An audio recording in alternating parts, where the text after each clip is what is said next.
Chapter 5. This is the yellow shank plate. I won't read the Roman numeral, and if you turn to page 150 and then back up one page, here we are. Here are the stats for the last 2 weeks of October. 3 fights in the downstairs hall, no wins, 1 loss, 2 ties. Mr. Ferris stopped them. 1 fight in Mr. McElroy's class with barbarian hordes. A tie, Mr. McElroy stopped it. 2 fights in the upstairs hall, no wins, 1 loss, 1 tie. Mr. Ferris stopped it. 2 fights in the PE locker room, 2 ties. Otis Bottom stopped them both since the so-called gym teacher was nowhere around. Top of page 150. Right. 1 fight while running the cross-country course in PE, 1 loss. 1 fight in the boys' bathroom, a tie. James Russell stopped it. 2 fights between school and the dump, no wins. 2 losses, but they were close. 12 near fights. Probable record, 8 wins, 4 losses. You don't believe me? So what? 5 days of after-school detention. 2 threats of school suspension because I was the instigator of the PE locker room fights, according to the so-called gym teacher. Liar. Things were not going so well at Washington Irving Junior High School. Mr. Barber told me I needed to put a new brown paper book cover on geography, the story of the world, which I hadn't bothered doing since I was leaving it in my locker instead of bringing it to class. And I think Mr. Barber was starting to suspect that I'd taken his new book and destroyed it. I hadn't turned in my chapter review map on the culture of China to Mr. McElroy, and no, I didn't know if I was going to get it done or not. Jane Eyre still hadn't figured out that she was in love with Mr. Rochester, and I mean, how many more clues do you need? I didn't raise my hand anymore in Mrs. Burns' class, and after the first time, I didn't bother answering even when she called on me. She stopped calling on me. I spent PE running the cross-country course while the rest of the class started in on the wrestling unit. No one said anything when I went out, not even the so-called gym teacher, and I didn't do anything on the next 2 lab experiments in Mr. Ferris's class. Lil did them both, even the smelly chemically stuff. And so what that Apollo 7 successfully detached from the Saturn rocket to practice the rendezvous they would have to perform perfectly for a moonshot? So what that they landed a mere 1/3 of a mile from the landing site? So what? Clarence is a stupid toy horse. Who cares if he's rocking like anything? Because no matter where I went in stupid Washington Irving Junior High School, there was the look and the laugh and the smirk. Jerks. And no matter where I went in stupid Maryville, there was the look and the laugh and the smirk. Jerks. Do you know what that feels like? I stopped helping Miss Cowper with her county literacy unit. Who are we kidding? I did do the Saturday deliveries. Guess who wanted the money and wouldn't let me stop? I didn't meet Mr. Powell at the library afterward either. I didn't know if Lil was waiting there or not. I didn't draw anymore. I didn't want to. Top of page 152. It was like the black-backed gull had laid its head down and given up on the sky. So you can see why on the first day of the annual Ballard Paper Mill Harvest Time Employee Picnic, I wasn't overcome with happiness and joy. Neither was my father. It was pretty clear that Mr. Big Bucks Ballard was an idiot, he said, and that my father or Ernie Echo could run the paper mill blindfolded and do it better, 100 times better than he could, he said. All Mr. Big Bucks Ballard did was sit around his big office wearing his nice white shirt and silk tie, telling everyone what to do, he said. But he never got his freaking hands dirty. No, he didn't. You never saw him at a forklift. You never saw him backing up a truck into a loading dock. Wood pulp? Big Bucks Ballard wouldn't recognize it if he tripped and fell over it on his freaking head, he said. And that's what happens when you get rich. You leave all the real work to the little guy and you sit back and enjoy all the profits, he said. And it was going to take a whole lot more than a harvest time employee picnic to change things the way they ought to be. When my father was home, and it wasn't often, since Ernie Echo came over most nights and they drove off together, but when he was home, that's pretty much what he told us. So no one wanted to go. Not to the picnic thrown by a jerk like Mr. Big Bucks Ballard, but on the last Saturday in October, my father made us all get in the car and drive to the annual Ballard Paper Mill Harvest Time Employee Picnic, even my brother. You can imagine how happy we were, especially when my father said that Mr. Big Bucks Ballard was the skinflint of skinflints, and there probably wouldn't be much to eat. And what there was going to be wasn't going to be all that good. You don't expect a jerk in a skinflint to be grateful to his employees, do you? The only reason we were going, he said, was the trivia contest. And this trivia contest, according to Ernie Echo, was all about Babe Ruth. And who knew more about Babe Ruth than my father? No one. And I'm not lying. Do you know how many World Series home runs Babe Ruth hit? No, you don't. But my father did. 15. You probably know that in 1927, Babe Ruth hit his famous 60 home runs in a single season. But do you know when he hit 59 home runs? Probably you don't. But my father did. 1921. Do you know how many home runs Babe Ruth hit in the final game of 1928? 3 in one game. My father could tell you that and a whole lot more because he had once met Babe Ruth. He shook Babe Ruth's hand and bought him a beer, and Babe Ruth had winked at him and said, "You're a hell of a good guy." My father loved Babe Ruth. Sorry, we're on 154. My father loved Babe Ruth, and Ernie Echo said that the prize for the trivia contest was going to be a baseball signed by a Yankee. It was probably, Ernie Echo said, a baseball signed by the Babe. So we all went to the annual Ballard Paper Mill Harvest Time Employee Picnic because my father wanted to win a baseball signed by Babe Ruth. Terrible. I had to run through the Saturday morning deliveries pretty quickly, which wasn't hard, as you might remember, since not everyone knows the basic principles of physical science. Mrs. Mason hadn't ordered any donuts. Mr. Leffler didn't have a single light bulb to change. Ms. Daughtry's kids were playing upstairs when I came, and Ms. Windermere never came to the kitchen.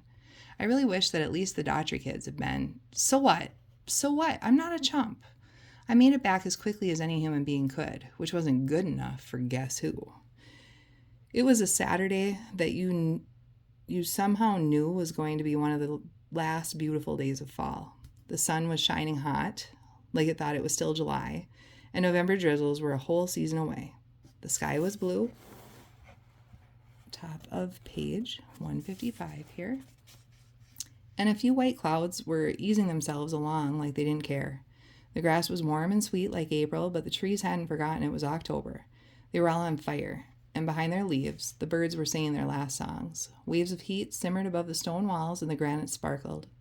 "Such a beautiful day," said my mother. My father didn't say anything. He was probably thinking about Babe Ruth. The annual Ballard Paper Mill Harvest Time Employee Picnic was always held at Mary's Lake, and since we got there late, we had to park about a mile away. All because, my father said, I hadn't finished the deliveries on time. Not that it mattered, since Duggo couldn't hurry up if there was an atomic bomb on his butt. But even from a mile away, you could smell the chicken grilling as soon as you got out of the car, and you could hear hollering and cheering. People called and waved at each other and walked toward the lake, and then they waved at us, and 2 women came to meet my mother and took her by the arms and brought her over to introduce her to someone else she had to meet because they didn't live very far from each other at all. And hadn't they seen her this fall at St. Ignatius? My father and brother and I passed by some long tables, and someone called out to us, and my father grunted back. And then someone looked through a bunch of wrapped packages and picked 2 up and called to me and my brother and handed them to us. Inside was a Timex watch. I'm not lying. A Timex watch with a second hand and a real leather band and numbers for regular time and numbers for military time. A Timex watch. Compliments of the Ballard Paper Mill. My brother looked at me and I looked at him. Sometimes, and I know it doesn't last for anything more than a second, sometimes there can be a perfect understanding between 2 people who can't stand each other. He smiled and I smiled, and we put the Timex watches on, and we watched the seconds flip by. It was the first watch my brother had ever owned. My father looked at our wrists. "The metal will turn your skin green," he said. "Wait and see." I did not know that so many people worked at the Ballard Paper Mill. It looked like all of Marysville was there. There was a group playing volleyball, and no one was even pretending to keep score. There was a baseball game going on. Husbands against wives. I guess you can imagine how funny that was. My father went over to stand with Ernie Echo to laugh and smirk. There were about 10 guys throwing horseshoes, and the clangs and the cheers that came from them made it seem like it was all fired important, like it probably was to a bunch of chumps. I went down to the lake, and it was so hot that there was a whole bunch of kids swimming, which I decided not to do because you know why. And about 8 teams were doing chicken fights, and some were diving off each other's shoulders, and James Russell was there, and he waved to me to come in, but I shook my head, and he nodded. and drifting over everything was the smell of grilled chicken and the snap of buttery fat when it fell in the fire, and the smoke that drew up over the baseball game, and the volleyball and horseshoes drifted over to the rows of long tables and bright white cloths over them where the women, including my mother, were setting out bowls of salad and plates of rolls and pitchers of pink lemonade and platters of corn on the cob were steaming and more bowls of salad until people started to crowd away from the baseball game, and then one of the cooks by the grills hollered out, "We're all set here," and everybody came and found a place in line while the cooks carried the long trays heaped with chicken, and the smell of the hot blue air was so wonderful, and I looked over at my mother and said, and she was smiling to beat the band like she had come home after a long time away. It turned out that my brother was the first one in line. There's a shock.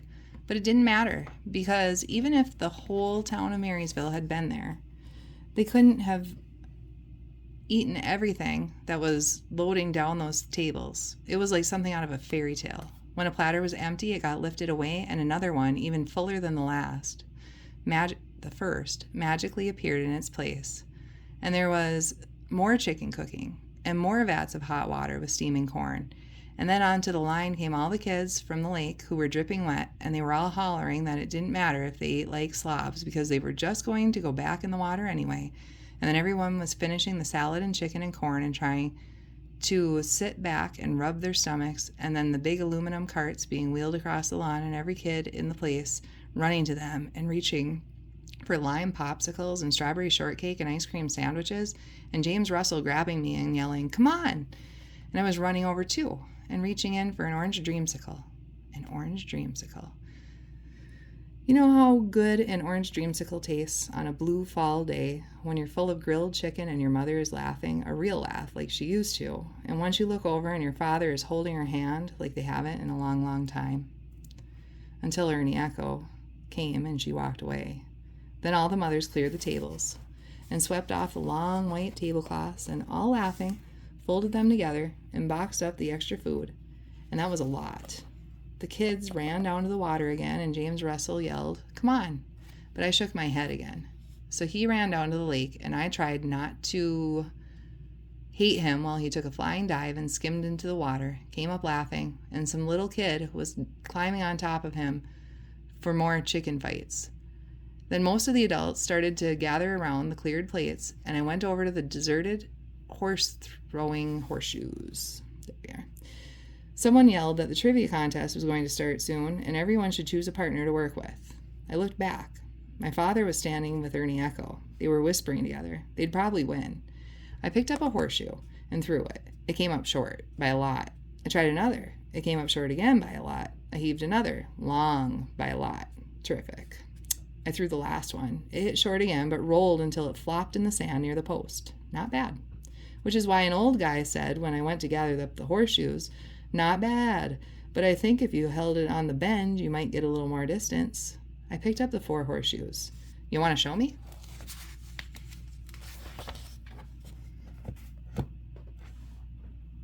He took a shoe and held it with the ends out. Let me use this. Like this, he said. He walked over to the post. You stand with your heel here and swing it back. He did this a couple times. Then you release it on the upswing. And he did. It wasn't a ringer, but it clanged the post. Everything after that's just practice, he said. So I tried it. I stood with my heel like that and swung my arm a couple times like that. I looked at him. He nodded. So I let one fly like that.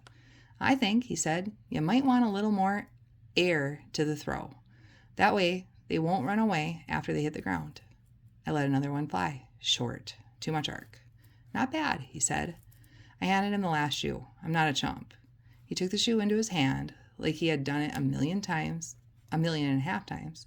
He set his heel. He swung his arm. The horseshoe left his arm and carried him up into the blue air. It turned once slowly like it was taking its time. As it fell toward the post, it threw out its 2 ends like a diver and dropped into the sand without even bouncing, without even touching the post, but circling it so perfectly that it was like someone had walked up there and set it down that way on purpose. I looked at him. I told you, it's all practice from here, he said.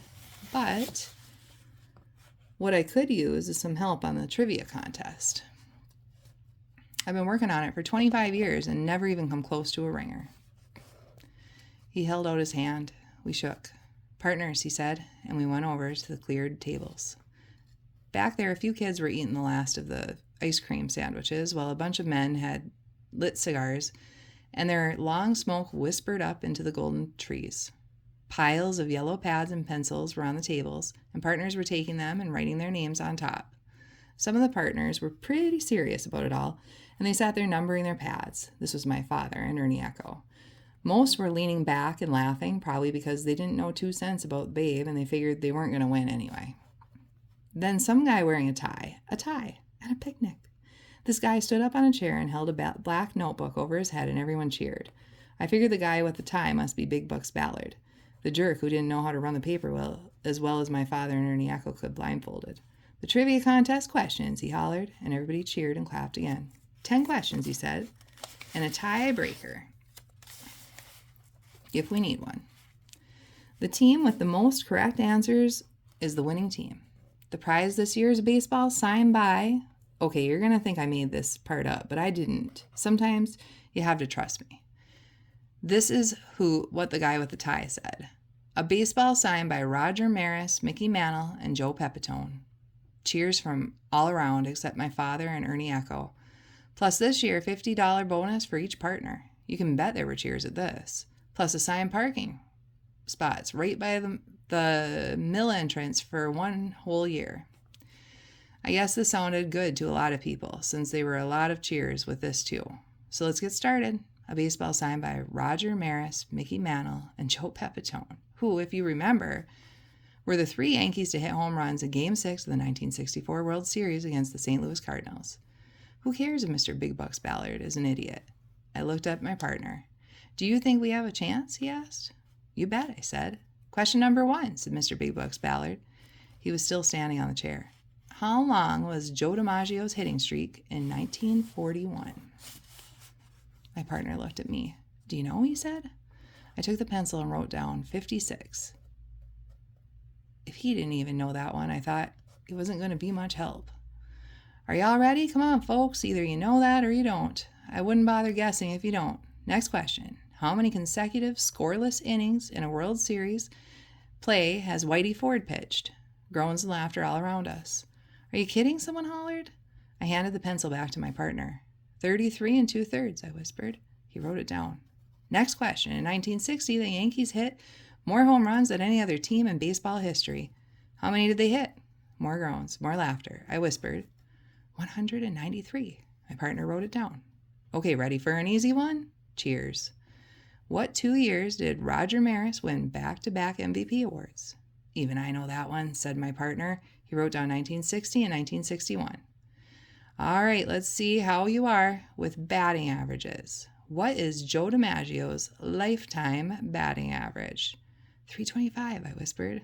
What was Mickey Mantle's best batting average for any year of his career?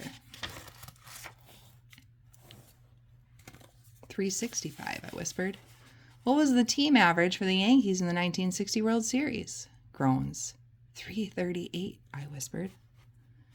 Calm down, said Mr. Big Bucks Ballard, pulling at his tie. He must have been getting hot. There have been some hard ones to separate the men from the boys. Apologies to Mrs. Stenson here. Laughter. Okay, try this one. How many American League pennants did the Yankees win under Casey Stengel?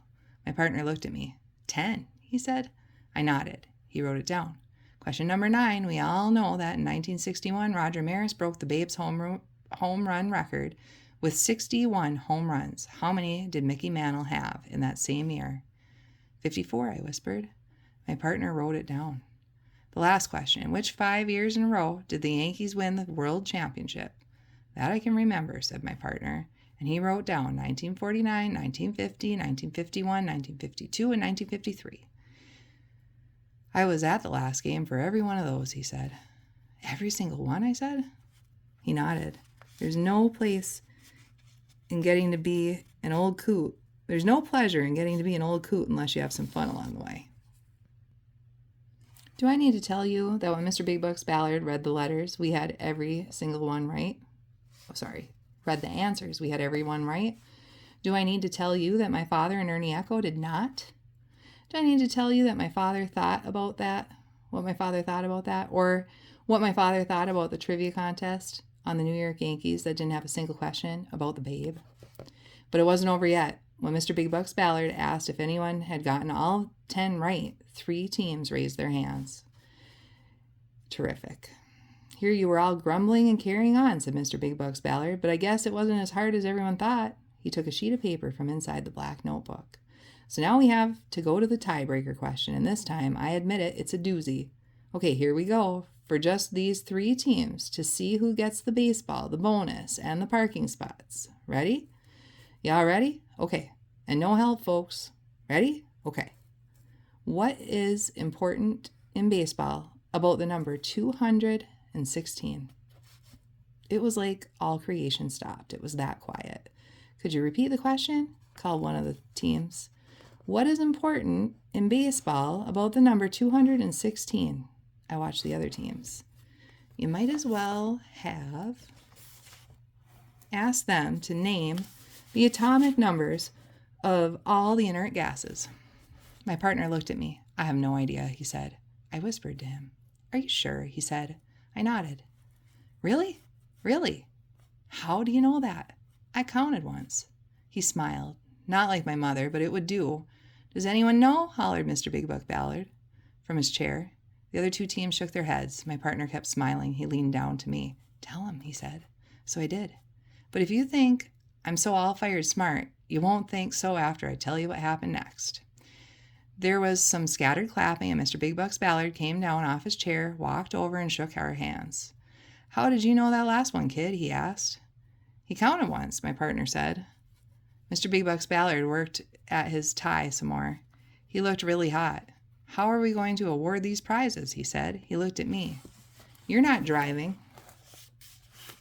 yet, so you don't need a parking spot. And it's hard to give you a bonus when you're not even working at the mill. We'll figure it out, said my partner. Then Mr. Big Bucks Ballard looked at my partner. And how about you? You know you're not supposed to win. How come? I said. He laughed. Kid, how do you think it would look if the boss won all the prizes? Pretty bad, I said, but you weren't even playing. Not me, he said. He pointed to my partner. But he was. I looked at my partner. Bob Ballard, he said, and held out his hand. And we'll stop there. We'll do a part 2.